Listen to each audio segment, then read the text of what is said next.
Bonjour à tous, je suis Nathalie Delon, votre humble guide depuis quelques jours dans ce parcours qui est comment booster son énergie positive en 2024.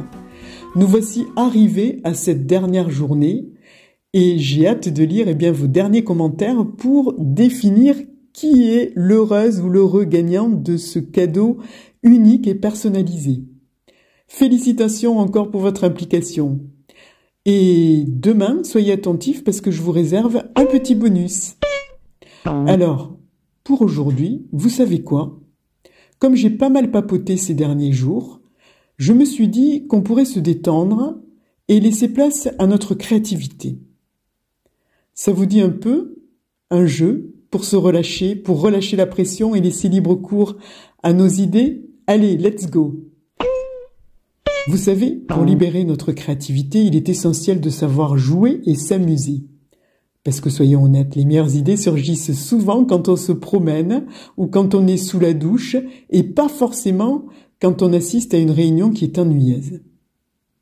Vous savez, c'est quand un enfant s'amuse avec pas grand-chose qu'il laisse libre cours à son imagination et à sa créativité. De mon côté, quand j'étais gamine, je passais des heures à jouer avec des billes. Et ces petites billes aussi devenaient bien d'autres choses. Elles devenaient des poupées, un micro, mes meilleurs amis pendant mes séances de chant, de danse et bien d'autres choses encore. Alors pour booster notre créativité, la règle numéro 1 est de renouer avec son âme d'enfant. Excite les activités passives comme regarder la télé qui, selon le chercheur Todd Lebart, chercheur en créativité, peut littéralement tuer la créativité en raison de l'état de passivité dans lequel nous nous retrouvons. Retrouver son âme d'enfant, c'est comme ouvrir une fenêtre sur un monde où tout est possible. Cela booste notre créativité, libère notre imagination et surtout, ça nous rappelle le plaisir simple de jouer et de s'amuser sans se prendre la tête. Petit boost de la journée à mettre en pratique. Petit boost de la journée à mettre en pratique. Eh bien aujourd'hui, je vous propose un retour en enfance. Je vous propose de vous souvenir de l'activité qui vous faisait vibrer quand vous aviez 5 ou 6 ans. Et de la faire.